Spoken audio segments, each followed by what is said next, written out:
Welcome back to the deep dive, the place we try and shortcut you to that critical knowledge. Yeah, and today we're hitting something really foundational. Absolutely. The airspeed indicator, the ASI. Crucial stuff, Hmm. especially if you're, prepping for those big exams. ATPL theory, specifically that instrumentation paper. Right. It looks simple on the panel, maybe the simplest dial you see, but getting it right, understanding the why behind the needle, that's absolutely key. Not just for flying safe, but for nailing those exam questions. Exactly. And that's our mission today. We're taking all that, dense source material. The principles, the construction, the errors. The failures, yeah, all the potential pitfalls. And we're going to break it down, make it stick. Definitions, the correction sequence, what happens when things go wrong. That's the focus. High retention for you, the learner. Okay, so let's dive in. Our sources show it's all about pressure, right? But not just one type of pressure. It's a bit more complex than that. That's right. To really get the ASI, you need to understand three distinct pressures. When the aircraft's just sitting on the ground, not moving, Uh-huh. What pressure is acting on it then? that's just the air around it, the atmospheric pressure. We call that static pressure, usually denoted as S. It pushes equally on everything from all directions. Okay, simple enough. But then the aircraft starts moving forward. And that's where the second component comes in. As the aircraft moves, the air hitting the front surfaces creates an additional pressure due to that motion. Right, the pressure of impact, basically. Exactly. We call that the dynamic pressure. Think of it as the pressure purely from the movement through the air. So we've got static pressure, S, just from being there, and dynamic pressure from moving. Correct. Now there's a specific part designed to capture both of these combined. Mm-hmm. The pit tube, that little tube pointing straight ahead into the airflow. Yeah, you see them sticking out, usually under the wing or on the nose. That measures the sum. It senses the static pressure plus the dynamic pressure. And that combined measurement is called pitot pressure, P.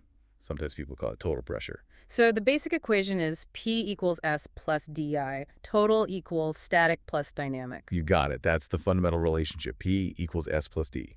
But the goal of the ASI isn't to show total pressure, it's to show speed. And speed is related to the dynamic part, right? Precisely. The instrument needs to isolate that dynamic pressure. It somehow has to subtract the static pressure away from the total pressure it senses. So how does it do that subtraction mechanically? It sounds like a clever bit of engineering. It really is. It's a differential pressure system. You can't just measure dynamic pressure on its own easily. You have to find it by taking the difference. Dynamic pressure, pitot pressure minus static pressure, DD, PS. The whole instrument is built around making that calculation happen physically. Okay, P minus S gives us dynamic pressure. How does that pressure reading get turned into a speed reading in knots on the dial? What's the physics link? That's where we connect pressure to speed using, fundamentally Bernoulli's principle. The core relationship, and this is vital, is dynamic pressure equals half a V. Okay, break that down. Di equals half rho V squared. Di is the dynamic pressure we just figured out, PS.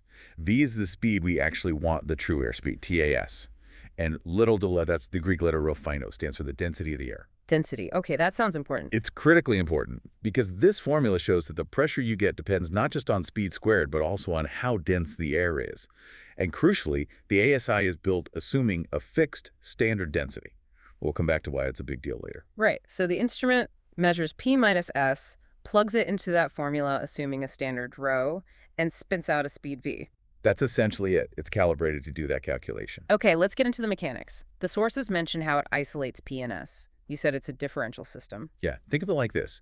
The instrument itself, the casing, is completely sealed off from the outside air, except for one connection. Which connection is that? It's connected to the static ports.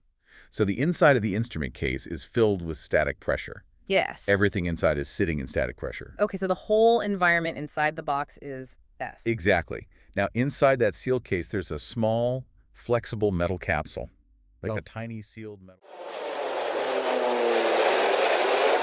All right. Many thanks for listening to this free part of the ATPL Theory podcast. If you want to continue learning and access the full comprehensive guide, go to my Patreon at patreon.com/ATPLtheory or my Hero at herohero.co/ATPL. That is patreon.com/ATPLtheory or herohero.co/ATPL. Wishing you all the best